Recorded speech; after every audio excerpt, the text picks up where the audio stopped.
asambleísta Pierina Correa se refirió y hizo un planteamiento respecto al artículo Muchas 5 gracias, señor dentro de este primer presidente debate del de la proyecto Asamblea de ley orgánica Nacional, reformatoria compañeros de la Ley asambleístas que Orgánica de tengo la Garantías salud Jurisdiccionales me y Control gustaría Constitucional. En la aportar por alguna intervención número 9 observaciones escuchamos al a este asambleísta primer Jonathan debate, Parra. por cuanto desde el primer día yo lo mencioné, nosotros íbamos a hacer eh, la entrega de un proyecto de ley que reforma la Ley Orgánica de Garantías Jurisdiccionales y Control Constitucional. Es importante hacer varias aclaraciones en cuanto a lo que hemos leído. El proyecto sí busca frenar algunos problemas, no algunos, muchos abusos, desnaturalizaciones del uso de las garantías jurisdiccionales. Por eso, dentro de las observaciones que voy a mencionar, hay varios casos. Mencionaba incluso felicitaciones también a la presidenta de la comisión. Yo conversaba con la asambleísta Cabezas hace algunas semanas en el Pleno y le decía que estoy próximo a ingresar este proyecto de ley que estoy seguro vamos a tener la apertura para que se lo trate en el segundo debate, antes del segundo debate, perdón, el informe. Ahora, varias observaciones. Primero, el artículo número 6. En cuanto al artículo 6 del proyecto, que lo que hace es reformar el artículo 7 de la Ley Orgánica de Garantías Jurisdiccionales y Control Constitucional, se regula lo referente, en cambio, a la competencia para que puedan conocer estas acciones constitucionales, determinándose, por ejemplo, de que el accionante sea funcionario sujeto a fuero, se podría observar lo dispuesto en el Código Orgánico de la Función Judicial. Pero esta disposición no es adecuada. ¿Por qué? Porque el fuero aplica únicamente para habeas corpus, no para el resto de garantías jurisdiccionales, en las cuales, por ejemplo, tienen que observarse las reglas tradicionalmente ya establecidas de competencia. En cuanto a la observación al artículo 10, a ver, el artículo 10, que reforma el mismo artículo de la ley actual, en el segundo inciso establece que si la demanda no se completa, el juez debe inadmitir la causa, lo cual en cambio va en contra del carácter informal de las garantías, así como también de un precedente. Recuerden que en esto es importante, la comisión sé que tuvo mucho aporte de la academia y yo como constitucionalista y académico y con el aporte de varios constitucionalistas en mi comisión, que los quiero nombrar igual porque son valiosos constitucionalistas, como la doctora Aniel Erazo, aportes de varios abogados, Leonida Chiliquinga, Jorge Chávez. Bueno, dentro del debate que armábamos para mi proyecto, mencionábamos que no podíamos ir en contra de la sentencia 102-13-CEP-CC. ¿Por qué? Porque esta sentencia de la Corte estableció que la última decisión del juez constitucional es inadmitir el caso, porque esta decisión solo puede ser adoptada cuando exista un requisito insubsanable en la garantía. Por eso es que en el inciso tercero también se prevé que cuando un juez establezca que la declaración haya sido falsa, se declarará abuso del derecho. Pero la Corte Constitucional ya señaló que la identidad de objeto y acción debe ser analizado en la audiencia a fin de que pueda discutirse o debatir las circunstancias del caso y ahí sí observar si se ha producido un abuso del derecho como tal o no. Por eso es que esta disposición no debe ser incluida, creo yo, en el artículo número 10.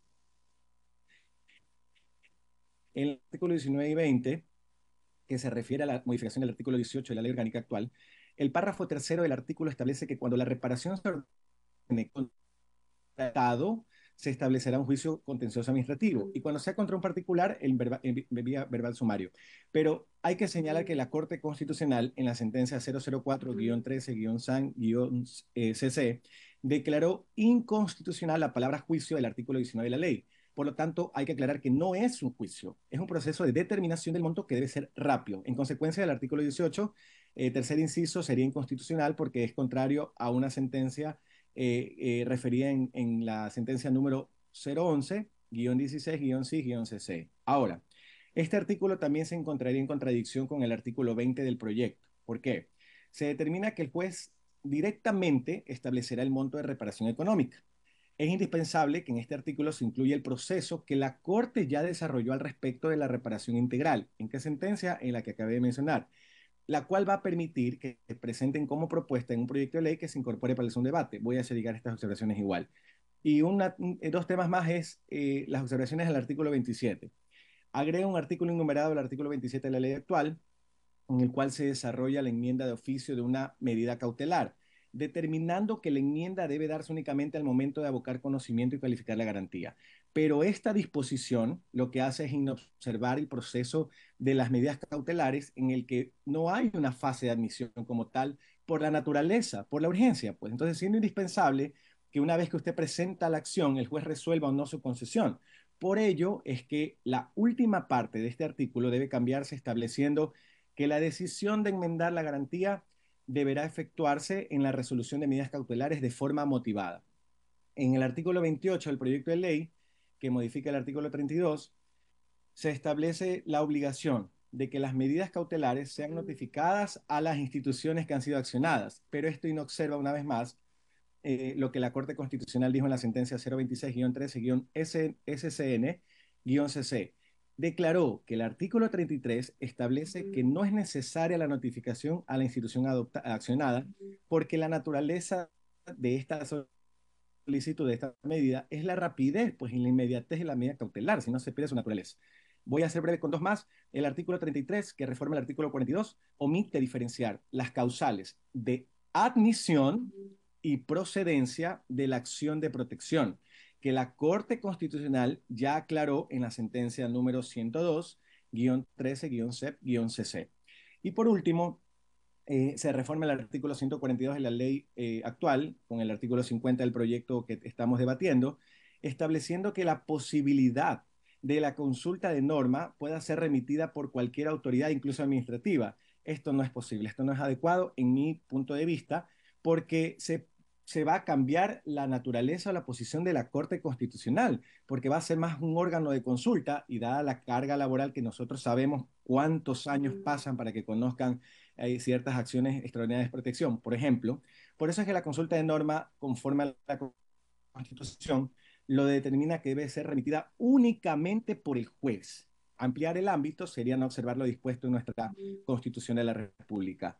Como gobierno nacional y como bancada oficialista, nosotros estamos, y todos los ecuatorianos, incluso otras bancadas, como decían en el inicio, ¿por qué podemos apoyar y debemos apoyar?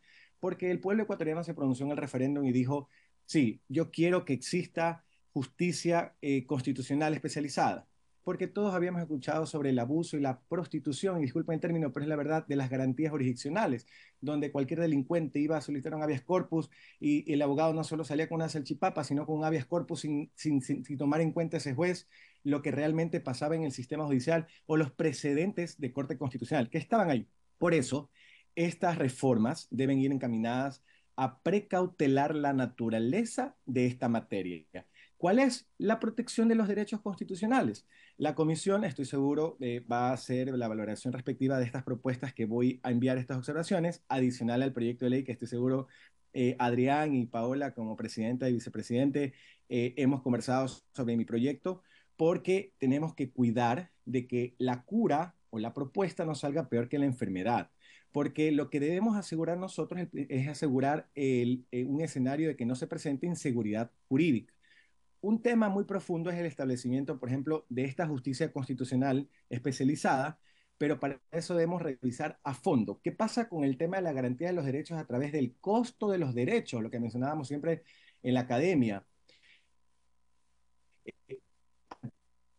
El Consejo le habló en su con su presidente anterior sobre cómo va a funcionar esto. Queridos asistas, este proyecto de ley es muy importante.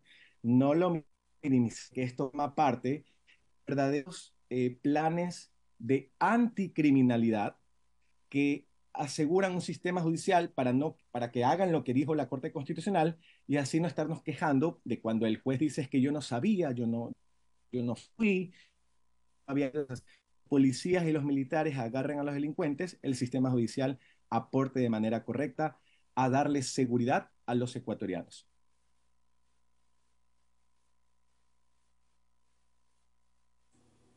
El asambleísta Jonathan